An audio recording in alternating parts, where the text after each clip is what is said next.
Hello and welcome to Comic Cuts, the panel show. I'm Kev F. Sutherland, the bloke who writes and draws comics for Beano and Marvel and now adapts Shakespeare into graphic novels for kids, and also has a hand in the Scottish falsetto sock puppet theatre. And this is your favourite podcast, which has an occasionally remote connection to comics. Don't worry if you don't know or care anything about comics half the time. Neither do my guests, and it doesn't hurt.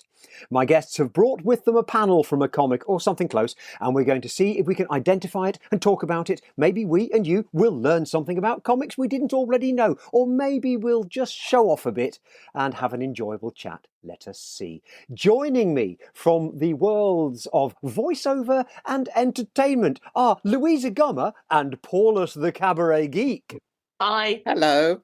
Comic Cuts. We're looking at a panel, and we comprise a panel. There's a few of us, so the panel sees a panel, and we talk about the comics from the panel we discuss.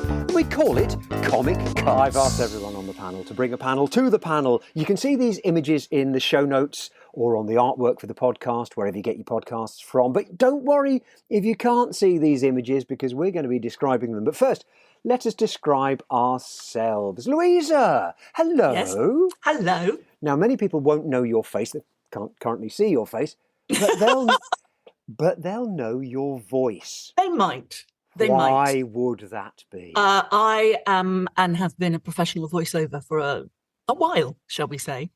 So the most recent thing I've done that I didn't realise was as big as it was, but got all my relatives coming out of the woodwork on social media, is that I am now the voice of Little Miss Surprise and Little Miss Brave in the Mr. Men and Little Miss Adventures that you can find on YouTube. How fantastic. And for some reason that tick boxes with everybody. I also can be heard on the Northern Line for any tube that's going to Battersea Power Station. And any time you change at Kennington, because it's got very complicated with the new Northern Line extension. This is fantastic. Paulus. And everywhere else, in MRI scanners, in planes, in thousands of corporates, documentaries, everything and anything. MRI scanners. Yes. Confess I think something I haven't like, been in one. Something like, please stay still while the table moves. Breathe in, breathe out. Now hold your breath. You may breathe again. Do you find you're triggering people when you meet them in the street? I think it's only one very small brand of MRI, so it doesn't matter too much. I did have a text from a friend of mine the other day saying, have you done some announcements for Chiltern Railways? Because we're stuck somewhere. And this voice keeps telling us about a delay repay system. And it's just like you. And I thought I might have done, went and looked up, and yeah, that was me. Paulus, do we ever hear your voice, or do we just see face and voice combined at all times? No, I don't. I used to be the voiceover to introduce Fascinating Aida's live show. I used to do the ladies and gentlemen, please welcome to the stage, Fascinating Aida. Did that for a couple of their tours. But other than that, no, nothing at all. But I do have very fond memories of using the North London end of the Northern Line, Louisa, and always. That might have been before me then. Well, I was going to say have always been delighted by the woman who pronounces Highgate as Higgett. Yes. I love it. The next station is Higgett. Oh. Unfortunately, she wasn't available when they added some extra stops on the extension, so they chose me instead. So you hear both of us. I don't know. I think it's a different voice, but on the Jubilee line, the person that does Canada Water seems like they live there. They're very proud of it. Canada Water. They certainly live there. London is very much a world unto itself, insular and contained, with the impression given that many people haven't travelled beyond its bounds. But Paulus, you very much have especially embraced the North in the form of Victoria Wood. Yeah, I have. I spend an inordinate amount of time going up and down motorways and a lot of the time to go into Yorkshire and Lancashire because I have a stage show set that celebrates the songs and music of Victoria, which I boldly attempt to sing. And of course, Lancashire is where she's from, and Yorkshire and Lancashire are probably the most popular spots and the biggest audiences, and they just go wild. There's so much love for her. I mean, I know there is across the country, but it's something really special when you go up there. What would you say is the magic that Victoria Wood's material has? Julie Walters once said in an interview that what she thinks Vic did best was that she punctured the pomposity of daily life.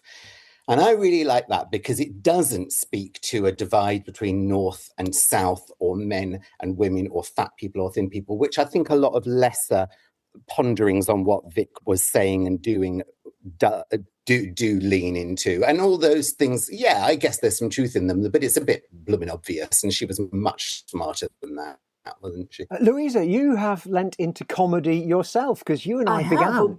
We know each other from another lifetime now, where we met through the sitcom trials, and including the TV live version, which I think your line was something like, people were only watching it if they were insomniacs or burglars, because it was on very late on a Friday night, just in the Bristol area. It was a show that we did, I think it started at 11 or even 11:30 Something at night. like that. Something ridiculous. I say ridiculous. They're going to be doing a new series of Saturday Night Live, which will start at about the same time. People coming in from the pub, basically. Well, I think we were pioneers. Although the theme music you chose for that still makes me feel sick, because I hear that and I just immediately go back, Pavlov's dog style, to that moment when we were about to go live on telly, thinking, what have I let myself in for? Well, of course, I can go back in time with Paulus as well to when we first met, which would have given me cause for seat sickness as well, had it not been concreted in. It was the Battersea Barge. Yes. Has it been concreted in? Oh, how awfully sad. No, it's not. It's never has been. I've dreamt this. Yeah, the barge doesn't go up and down the Thames. It's moored, but it has to be moved quite regularly for maintenance, and it goes down to Maidstone, I think. So I don't believe it's ever been, because I was in talks about buying it for a long time, about 10 years ago. So I've got some data there. But we were indeed doing cabarets, probably nearly 20 years ago now, when I first started. Which is about the same length of time our live TV was on. So. Yeah. And so the first thing I would have seen Kev do, and the thing I've seen him do most, is the Scottish falsetto sock puppet theatre. Oh, my claim to fame is winning a plate of cheese on the Battersea Barge. Yeah. And you won't probably remember who I beat into second place. It was Tom Allen, who at the time had hair. Now, voiceover work, we've spoken about this quite recently. We have. It's one of those areas that's threatened by the new technology, am I right? Yes, I think so. The industry is very quiet at the moment, but then the whole television and film industry is very quiet. And I think there's a lot of reasons why voiceover is quite quiet, but one of them is definitely the belief that AI can do it anyway. And even if the production companies don't believe it can, their clients believe it can. So they're being pushed from that side to maybe make things cheaper and quicker. And it's a frustration. It's also a frustration that, of course, I know, as do you as an illustrator, that my voice being on the internet has been scraped and does sit in AI systems to recreate my voice, and I can't do anything about it.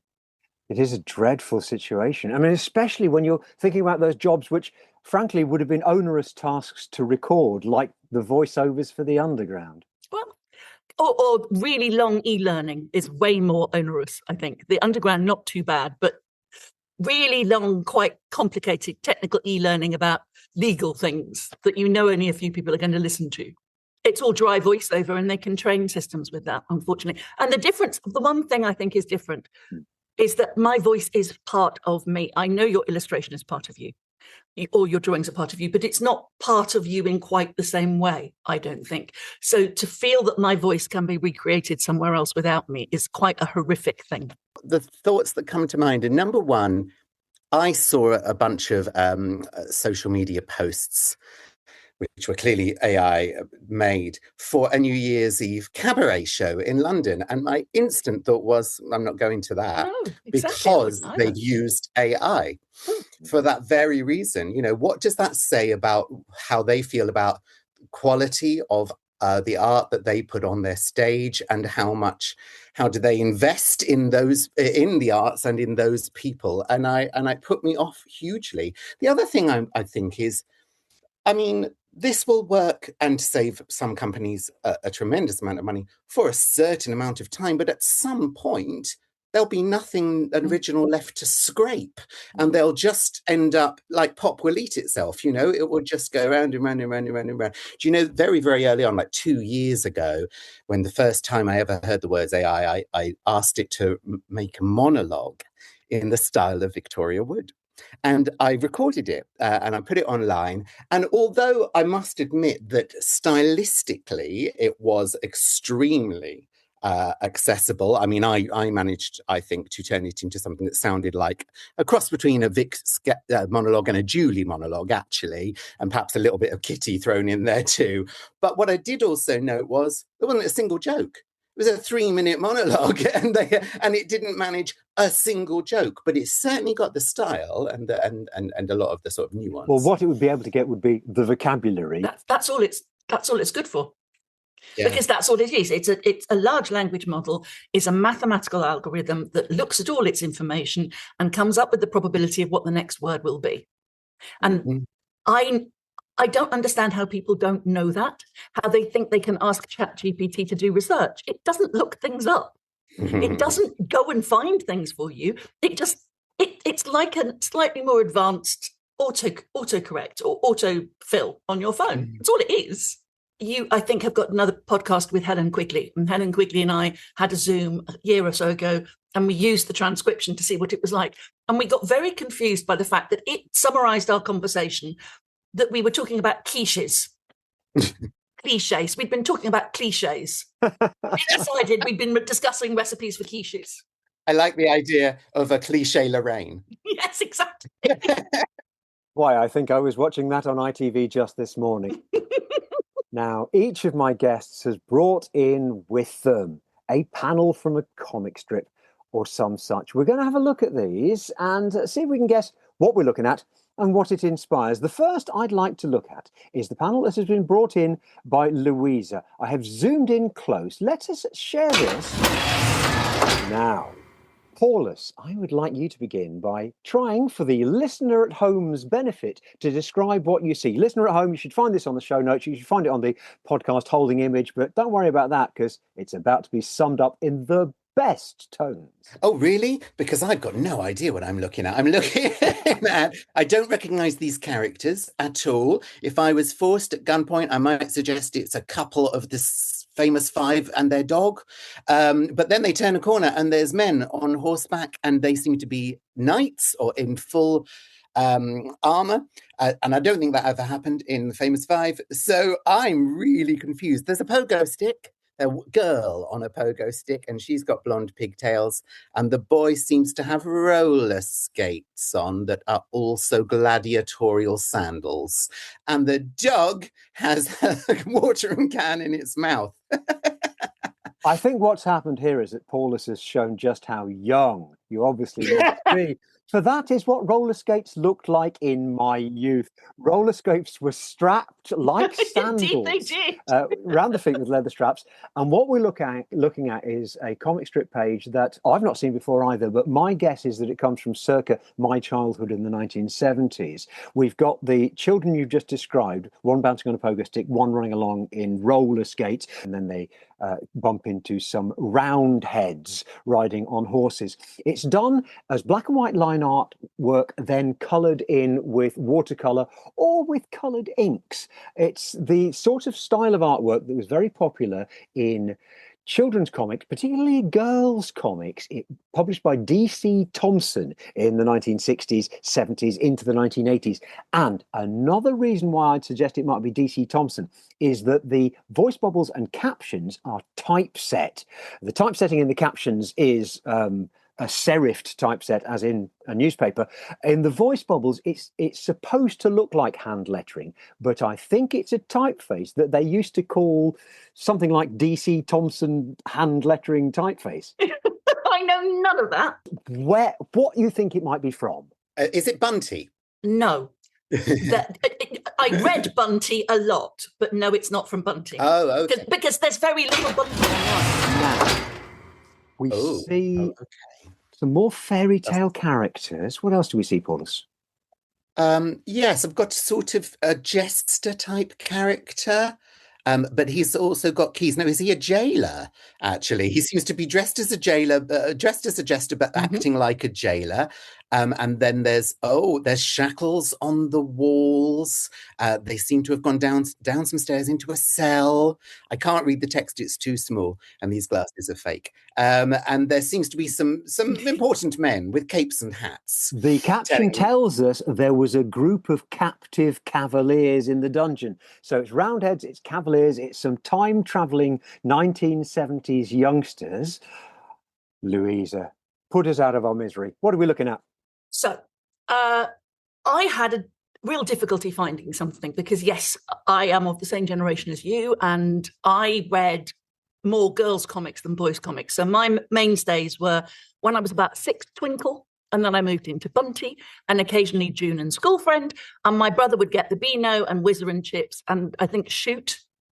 And I'd read all of his magazines, but he wouldn't read mine because they were girly. And I then moved out of those just for interest to Blue Jeans, Smash Hits, Jackie, that sort of thing. I don't have any of my 10-year-old, 11-year-old magazines. I do have quite a few Jackies up the stairs on the mezzanine up there that I will at some point sell when I get round to it. But one of the things that I loved being a child, and Kev may remember this too, is at Christmas, yes, we got presents, we got chocolates, but we got annuals. We got annuals. And so I'd get the Bunty annual, I'd get the Guinness Book of Records every year and get all geeky about that. But I also got something called a Diana annual. And I didn't read the Diana magazine, but I read the Diana annual. And it was brilliant because it had all sorts of this sort of thing in, as well as girls who were fashion models and girls who were ballerinas, and lots of history too. And I was looking for anything I could find because there is not the online depository of stuff for girls' magazines of my childhood as there is for the boys' ones. And I flicked through this online, some of the pictures they'd taken to show what it contained, and I suddenly flashed back to distinctly remembering this particular annual, mainly because there's an article about the Tichborne Dole in it. And there's a whole page on the Tichborne Dole. It's very educational, girls' magazines were. The Tichborne Dole was an inheritance that was left to the son who vanished, basically, 200, 300 years ago. And then a pretender turned up claiming to be the Tichborne Dole heir. And there was all sorts of... Tichborne claimant. That's the phrase I remember. But the story was from the perspective of the mother who died and how, therefore, that child was apparently lost. So it was given from the female perspective. And I thought it was interesting because, of course, there was the whole Anastasia story at the same time, in my head anyway, about people trying to prove who they were or were not. And the Tichborne claimant was proven to not be the real person, so he didn't get the money. So I saw that. And then I saw this and thought, oh, no, I remember this one too. So I thought this was more confusing and more interesting and time travel. And so it's on the Diana Annual, 1971. And the artist is Jose Ortiz. Oh, you won't believe me, but that was one of the two names I was going to say out loud as a guess. Jose Ortiz or another fellow called Jim Baker. Lies. It's all lies. Jose Ortiz was one of the Spanish school of artists. They used to send over to the studio in Barcelona to employ these artists because essentially the Spaniards were cheaper than British artists. I'm going to put my reading glasses on now because I need to read something from here. So I've looked up who all the artists are in the 1971 annual, and quite a few of them are Spanish. Agustin Navarro, Jesus Redondo, Jose Gonzalez, Jose Ortiz, Luis Bermejo, and then some people who are not Spanish. The Redondos, there were a couple of them, and Luis Bermejo and Jose Ortiz all went on to work in 2000 AD comics. Oh, okay. They were employed a lot by IPC Comics in the 1970s because of the cost of them, and also because of the reliability. The Barcelona studio were really, really fast, and their draftsmanship, as you can see, was always top-notch. This is from a strip called The Swish with an SH, Family Robinson. And they're on holiday in Wales, these family, and the two kids are making such noise that it turns out that they wake up Merlin, who is slumbering under a mountain somewhere, and in his frustration, he sends them back 300 years to the Roundheads and Cavaliers. So we're on page 2 of this story, and they're completely confused about where they are. And at the time, I was into Time Slip and various Tomorrow People and all of those things that were sci-fi, which I still am now. And so I loved this. It was very much my sort of thing. Very much the voyage of adventures that kids' comics took you on. Not quite so much dystopia in those days, I think, than we have now, perhaps.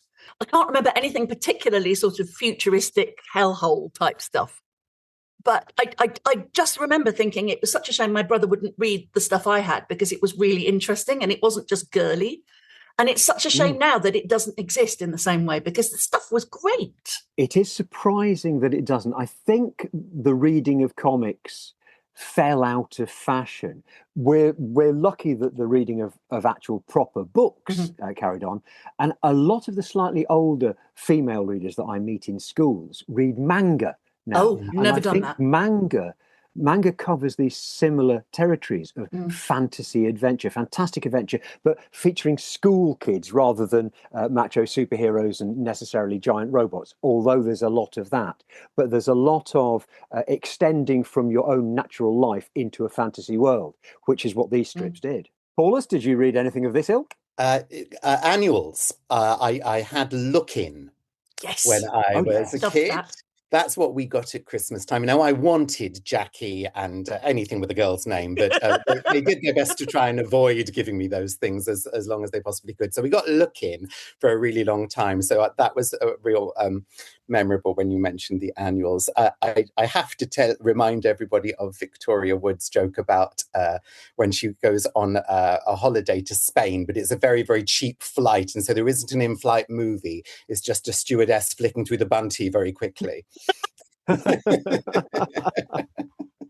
That's another thing. The divide between boys and girls comics was universal at the time of our childhood. Boys adventure papers and girls whatever girls things had in. It was and never adults as well as children though. So my mother would read Woman and Woman's Own.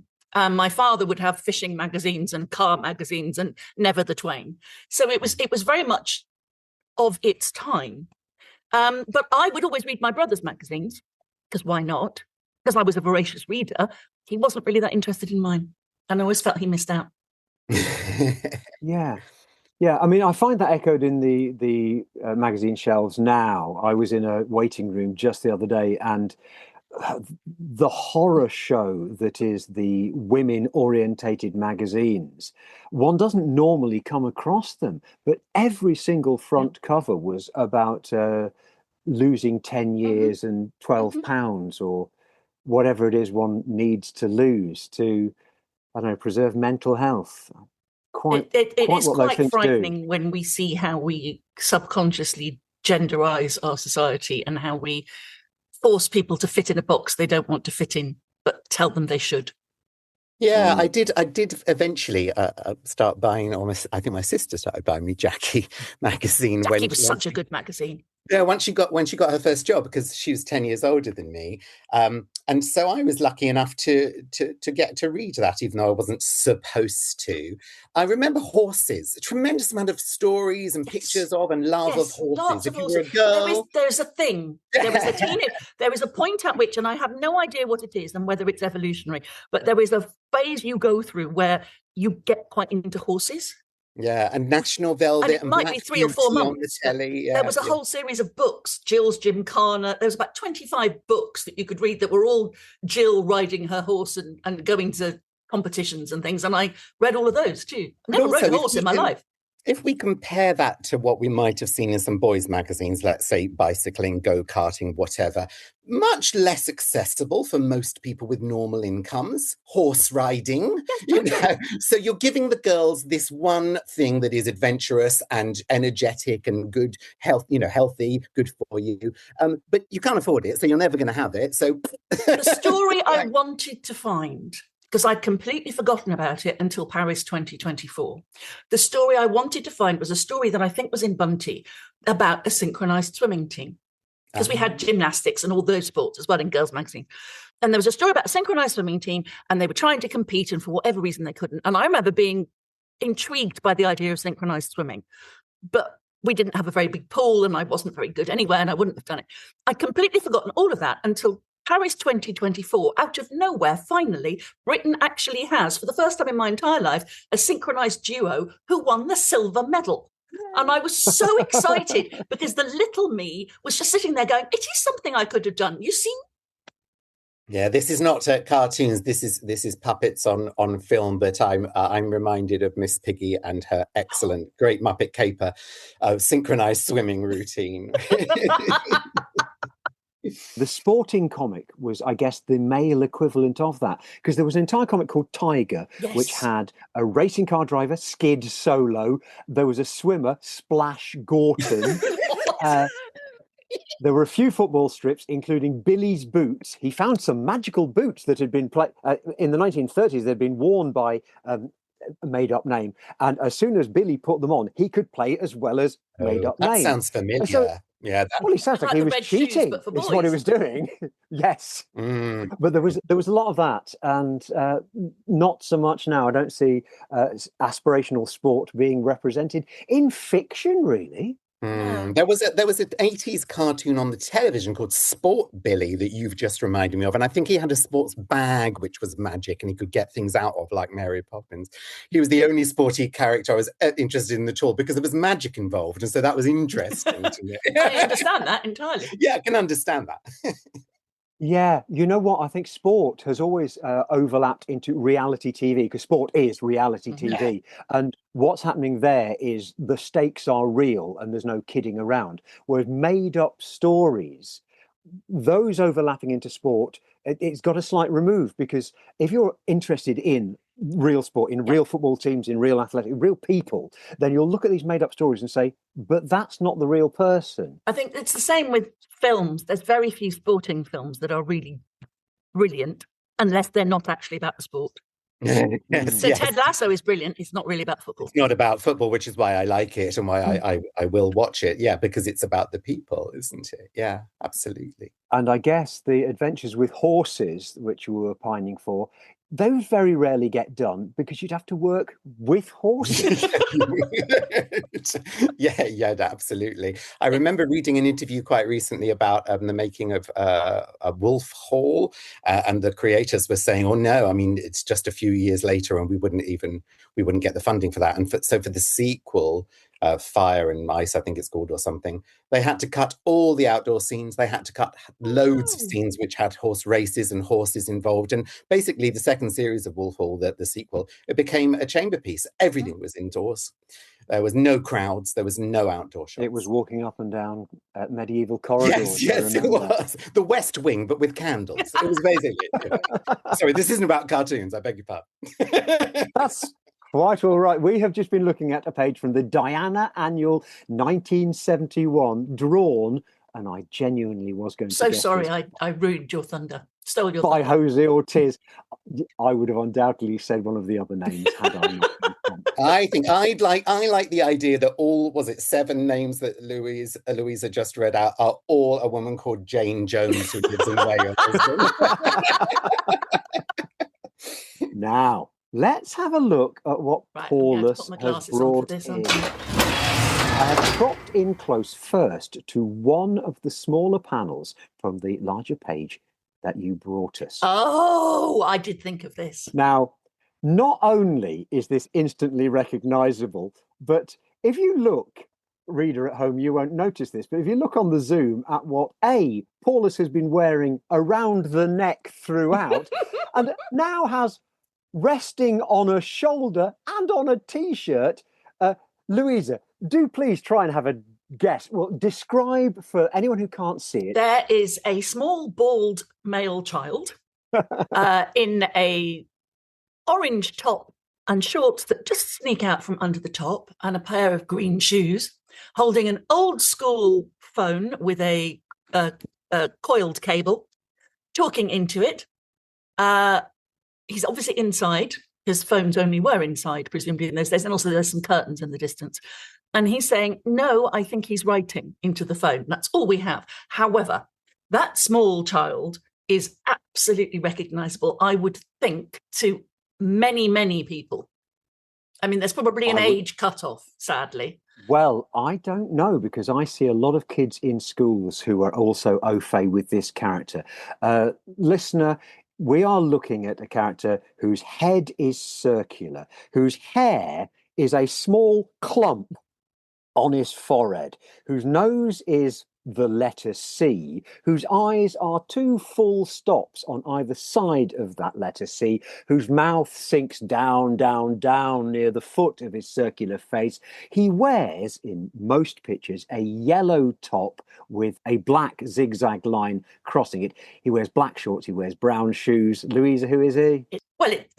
In my head, he's called Charlie. You're going to tell me he's not called that at all now, aren't you? Oh, no, he's definitely Good, called thank Charlie you. Brown. Charlie Brown. We're looking at Charlie Brown from Peanuts. Peanuts, which always confused me because I didn't know who Peanuts was. No, I know, it's very strange. Paulus is going to tell us more in a moment. We're going to pull back and see the particular page that we've shared. That was one of the frames of it. The second frame features Louisa. Snoopy typing on the top of his kennel with some clouds in the background, writing a letter that starts, "Dear friends." And then we read the rest of that letter that is being written. It says, "Dear friends, I have been fortunate." Oh no, why should I read this? I'm not the voiceover artist. Louisa, what's it say? "Dear friends, I have been fortunate to draw Charlie Brown and his friends for almost 50 years. It has been the fulfillment of my childhood ambition. Unfortunately, I'm no longer able to maintain the schedule demanded by a daily comic strip. My family does not wish Peanuts to be continued by anyone else. Therefore, I am announcing my retirement. I have been grateful over the years for the loyalty of our editors and the wonderful support and love expressed to me by fans of the comic strip. Charlie Brown, Snoopy, Linus, Lucy. How can I ever forget them?" And it's signed. It appears to say Charleston Barkley. I was thinking it said Elizabeth Umbridge, but hey, whatever it says. I thought it said William Ludwig, and I know what it says. It should say Charles M. Schultz, but Paulus, do please fill us in on exactly what we're looking at. Oh, I've got a lump in my throat just hearing Louisa read it out, actually. It's tremendously emotional for me. I believe this was published in the UK on the 13th of February 2000, so 26 years ago now, or maybe 2001. But I got it and read it in a paper the next day, so February the 14th. This is the final strip. This is the goodbye of my entire childhood and these characters who I adore so much. And what I remember very, very vividly is sitting in a cafe, reading the newspaper and reading this on Valentine's Day, the day after it was published, and crying, and people around me clearly all thinking I'd been stood up on Valentine's Day and having no idea why I was sobbing like a baby. The thing about Snoopy and Charlie Brown, and I completely agree, Louisa, Peanuts, never explained, never made any sense, just confusing, really. It's like the franchise has three different names, isn't it? The Snoopy, the Peanuts, and the Charlie Brown. I think one thing I remember very clearly about reading Charlie Brown and Snoopy when I was young is how many things it taught me. And I don't think there'll be anybody listening to this that thinks that comics are pointless, because otherwise they wouldn't have tuned in. But if, there are parents or people out there that think that comics are pointless or frivolous, or you should be reading a book instead, I wonder if you two would agree with me. The amount of answers I get right in a pub quiz that come from having read a Peanuts comic is astonishing to me, and it endures to this day, and I'm 50 now. The thing for me is that they're tiny little clumps of empathy. Yeah. As a teenager, I used to get the books. I still have them here, the Peanuts collections. And I used to get other cartoons as well, like BC, which was about cavemen, and Wizard of Oz. Oh, yeah, I remember. Those had more recognizable jokes with laughs in that I would get. And with Peanuts, I was often wondering, oh, why is that supposed to be funny? And as the years went by, you realized it was more than just jokes. It has warmth, it has a shared sensibility, a cuthiness would be the best Scots word for it. It makes you feel like you're part of this extended family. It's radiates love. relationships. It's Yeah. about negotiating. It's about living with other people and sitting in the same space with other people. And as a small child, I don't think you quite understand how you're going through that when you first go to school and you work out friendships versus home and all of that. But I loved Snoopy so much. And I had a tiny little version of the one that is currently perched on your shoulder. I just adored him. I've also got Linus with me as well, by the way, just in case anyone's wondering. That was my nickname when I was a kid. I was called Straight A Linus. I mean, I must have got 1A once, and my mother was like, yes, we'll call him that. Make everyone be impressed. Whereas Lucy, I always thought was slightly bossy, so that was clearly me. Yes, and my sister, my big sister was Lucy. But, you know, broadly, often on the Peanuts strips or on a poster for Peanuts, you will see all of the characters together, Franklin, Peppermint Patty, Marcy, and Linus and Lucy. And it will say something like, the gang's all here. Now, bear with me while I try and sort of unpack this idea. Lucy is very, very bossy, and she's often very, very unkind to Charlie Brown. Most of them are quite unkind to Charlie Brown at one point or another. Peppermint Patty is clearly queer-coded, and I didn't realise that as a very young queer boy. But Marcy and Peppermint Patty spoke to me. I didn't know why they spoke to me, but they spoke to me. And I think you both are aware of the impact of Schultz injecting Franklin, his only black character, in I believe the mid-60s, about 67 was it? And he's said in many, many interviews over the years, there wasn't ever going to be, and there never has been, a storyline about Franklin's blackness. No. There isn't a storyline about why Charlie Brown has no hair. Why does he have no hair? He's not a baby. He's not an old man. But we don't have an alopecia plot line, do we? And the idea that we're allowed to be different, that we're allowed to be unique, we're allowed to have, you know, foibles, if you will, and yet we are still part of the gang. Yes, you're dreadful at baseball, but you can still play. Yes, you're quirky and don't fit in, and you're not, you know. But we'll have you anyway. But we're your friends, and when push comes to shove, the nastiness will stop, and we'll be there for you. And it's not about jokes. It's never been about jokes. Peanuts isn't funny. It's bang on hilariously intelligent. It's so intelligent, and it's so emotionally intelligent, and I think it helped me through a lot of tough times as a little boy. I can understand. And its timelessness as well. I don't think I've looked at any Peanuts cartoons and found that it's aged badly. There's nothing that seems inappropriate. Some things with sharper humour or contemporary humour or the taste of the times. You're looking at things now and thinking you wouldn't say that now. But Peanuts, no, its universality has continued. It's so much so that at the moment, until I think the 18th or 19th of January, there are hordes of people wandering around the Fleet Street area of London, slightly confused, looking at really rubbish maps, trying to find one of 12 statues of Snoopy that are in place with a little Snoopy trail, which are beautiful. And they're all Snoopy lying on the top of a different kennel. And you know exactly what people are doing because they've all got this really rather rubbish map, unless they've been to Reddit and they've found somebody who's done a Google map with actual pins, because you just wander around going, I can't see it. But it's glorious, and everyone's taking their kids, and it's lovely, and it absolutely is still something that people connect to and love. And I don't think it's the families dragging their kids necessarily. It's just something that connects to everybody. Yes, I did it. Me and the lesser spotted husband did it just before Christmas. I did about half of them. Did you? Yes, and then got to a pub. Yeah, very wise. We did all 12.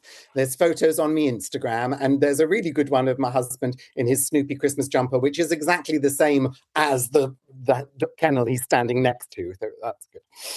Yeah, delightful. It's managed to resist the cynicism that a lot of updatings have done as well, because there was a film not long ago which they rounded the characters off when doing it in CGI, but they kept them true to the animated version, which started 50 years ago. 1965 was that first Christmas animation with the bizarre Vince Guaraldi jazz. Oh, I liked the jazz, you see. Yeah.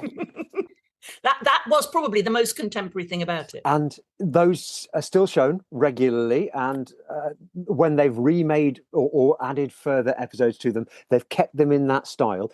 Then when they made that movie, which I guess is 10 years ago now. It is about 10 years, yeah. Yeah, with the CGI versions, they were still true to the 1960s feel. They used the Vince Guaraldi music again, and they didn't put in those postmodern jokes where you've got one level working for grown-ups with a nudge, nudge, wink, wink, and another version working for children. They kept it Charles M. Schulz true to. Yeah, if I'm honest with you, I agree with everything you said there, Kev. I do, and I did like the film. A second watch of it just last year made me admire it even more. But it is definitely aimed at kids, at little kids, and I perhaps it erased a little bit of the intelligence and there's something rather ruminative, rather ponderous about a Schulz strip. It asks questions. They're tremendously philosophical for, what are they, 7, 8 years old? I'm not quite sure what age they're supposed to be, but they talk about the most astonishing things, especially Charlie Brown and Linus leaning against a brick wall and discussing all manner of things. And that for me was missing, but I understand what matters probably more is a new generation get introduced to these characters and Schultz's work. And I believe it might not be the same people, but there's a second movie in discussion right now. It'll be interesting to see how that works and whether it reaches out in the same way. The beauty of the original line drawings, that's where the timelessness really lies, because you look at those drawings and the ones he did in the 1950s right up to the ones he's doing in the 1990s, they're the same. Yeah. He's not strayed. He's not decided, it would be clever to suddenly put a Albrecht Dürer background in here, or they didn't even mess around too much with the colour for the Sunday pages. On this final Sunday page, it's still flat colour, just like you had to do once because that's all they could afford to print. By the 2000s, this could have been all singing, all dancing Photoshop. Yeah. But it wouldn't have been Peanuts. It wouldn't have been Snoopy. It wouldn't have been Charlie Brown. No, because that's the charm, isn't it? I think, and even, I mean, obviously this is his last one, and I feel like even at the time of it being printed, I noticed as an older man his hand was getting shakier, but then he'd never drawn straight lines or clear circles anyway. It was always a little bit wiggly and wobbly, which it's like going bald when you're 23. Nobody realizes you've aged years later. Thank you so much for bringing in what you've brought in. Let's just remind ourselves of what we've been looking at. Louisa, you brought in a strip called The Swish Family Robinson from the Diana Annual 1971. And Paulus, you brought in the very last Charles M. Schulz Peanuts strip in a national newspaper saying goodbye, I'm retiring. And thank you so much for doing that. Where can we find the pair of you on the socials? Louisa? Well, most of the time, if you search for my first name and my last name, Louisa Gummer, you will find me. If, however, so at Louisa Gummer, for example, but if you Google me, what you'll find is Meryl Streep's youngest daughter. Even though she has changed her stage name so that she and I are not confused, and she goes by Louisa Jacobson.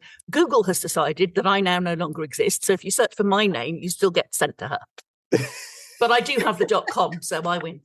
Excellent. And if you add the world's greatest voiceover artist, you wouldn't get me at all, probably. The right one. But basically, at Louisa Gummer, I have to be first on every platform, because if I'm not, some random Meryl Streep fan will pretend to be her instead. Do you pick up work from Meryl Streep Never. fans? Once my voice agent in London got asked if I wanted to read for a pilot in Hollywood. And I said, I think you'd better go back to them and ask if they meant me or if they meant the other one, and they meant the other one. their loss. Paulus, where do we find you? Now, look, don't be typing in Paulus because you'll get Friedrich Paulus, who took over from Hitler after he shot himself and ended the Second World War. So if you want Nazis, type in Paulus. But if you put the Cabaret Geek, then you'll be all right. But some platforms, and probably easier to remember, called Victoria Wood Tribute now. So, yeah, one of those will work. And the show, which is touring right through this year, is called? The original show, which ends after 6 long years of touring in May, is called Looking for Me Friend. And the sequel will premiere in Edinburgh this year, and that's called What Would Victoria Do? Fantastic. My thanks to Louisa Gummer and to Paulus the Cabaret Geek. If you're listening, do please remember to like and subscribe. And there is a whole back catalogue still to visit. You've been listening to Comic Cuts, the panel show. Thank you both. Yeah, my pleasure. And thank you for not saying Comic Cuts incorrectly, because I'm glad I don't have to say that.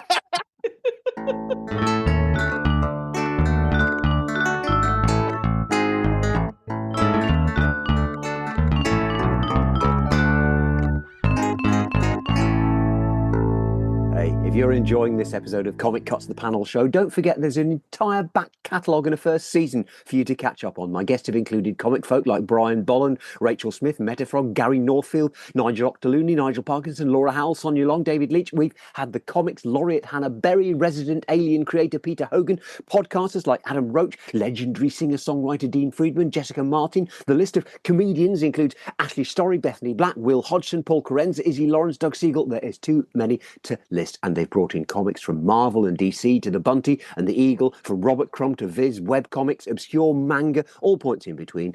And sometimes we don't talk about comics at all. Don't forget to click and subscribe, leave a review, and tell a friend.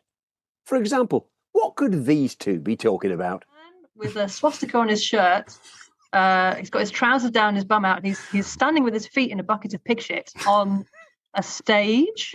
There's lots of people looking behind him, and he's saying, oh yes, I can feel it coming out now. Go on, fuck off out of it, you blasted queen. Comic Cuts. We're looking at a panel, and we comprise a panel. There's a few of us, so the panel sees a panel, and we talk about the comics from the panel we discuss, and we call it Comic Cuts.